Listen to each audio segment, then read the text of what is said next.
data security.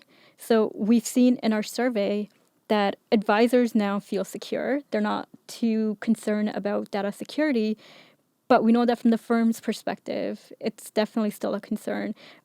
Privacy and security will, as we become more digital, it'll always be a priority. And we've seen some things happen recently, different ransomwares, that have shut down processes.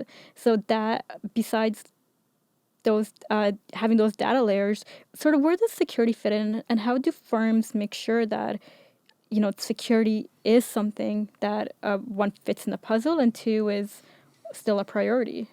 So, I mean, there's a couple of pieces there. There's sort of how do you keep your data secure in such a way that it can't be compromised or used by unauthorized parties, and that's sort of the bottom layer of the cake, which is really sort of the data encryption.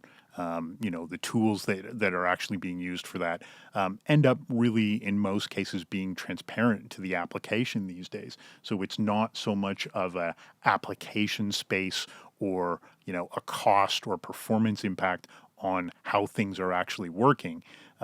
It's sort of just a layer that's in place and maintains that level of security.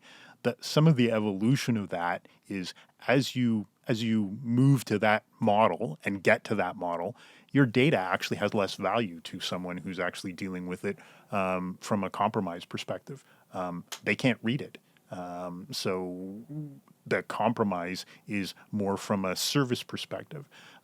As you start to decompose your product into your capabilities into these microservices and processes and personalized user experiences, the fact that you've compromised the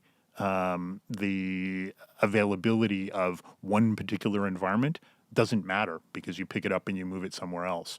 So the actual attractiveness to even attack these systems becomes so much less because all you can really do is deny service, and you can only do that for a short period of time anyways because you've got the flexibility and the elasticity to be able to move that around and overcome those things very quickly.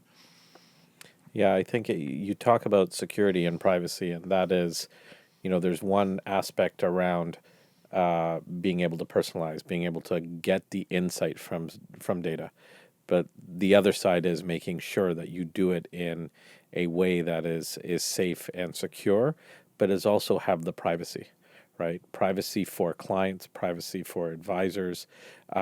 As we see this technology evolve, we've seen companies who are at the cutting edge of data insights, and they've had some challenges around privacy, right? Client privacy and how to do that. And you're seeing legislation catch up to that. We now have the privacy regulations, and I think one of the key aspects now is we go back to give me all the data.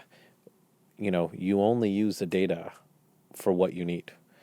You don't gather an entire set of data. It's clear about what do you need, and you only use it for that purpose. And I think clients are looking for that personalization, but they're very concerned about my privacy, right? How is that data being used?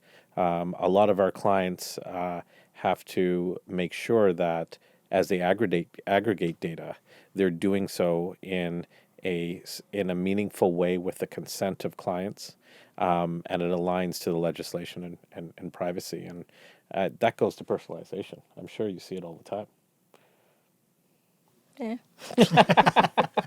Yeah, absolutely.